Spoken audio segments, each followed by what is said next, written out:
That was 13. Oh. So aku punya 16. Aku pun nak babi kan. Dari segi LPF, ada 2 potongan. Oh. Maksudnya dialog lah. Which is, kalau kau tengok Jambang dari Syurga, sebenarnya lain.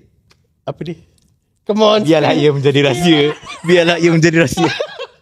Sebab somehow mungkin dia ada macam double meaning.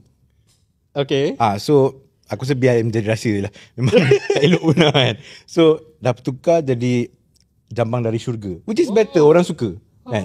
Lepas tu satu lagi pun ada perkataan mencarut yang aku ingatkan boleh. Rupanya Tak boleh. perkataan tu tak boleh.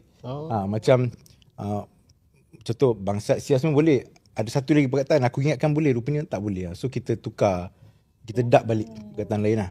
Memang ada kita ubah sikit sebab LPF tak lepas lah. Sebab aku tengok cerita Blood Brother ni, aku dah fikir macam, oh banyak gila lepas kan. Ni betul ke 16 kan? Lepas tu tengok-tengok bila Kan ada satu dialog yang Syafiqah cakap babi. Kan. So perkataan babi tu terlepas. Tu sebenarnya pasal aku tengok cerita The Expert. Okay. Bila aku tengok ada Ayat Wan Hanafi. Wan Hanafi dalam filem The Expert, keluarkan perkataan babi dan lepas. So aku fikir aku pun nak babi. Aku pun. Itu pun 16 ke P13 I'm not. No, that was 13. That was 13. Oh. So aku punya 16. Aku pun nak babi kan.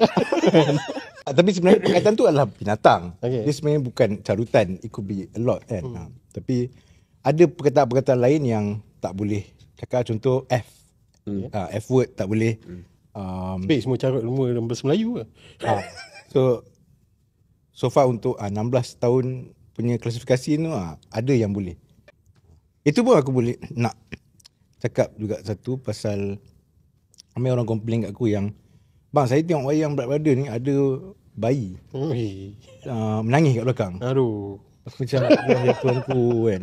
Sebab dekat poster dah tulis 16. Dekat apps dah ada, dekat tiket, dekat semualah kau pergi kat kios pun ada kan. Janganlah. Kenapa bawa bayi? Ya Allah, ya tuanku. Kan? Please jadi penonton yang beretika. Tolonglah. Janganlah. Filem ni hanya untuk 16 tahun ke atas.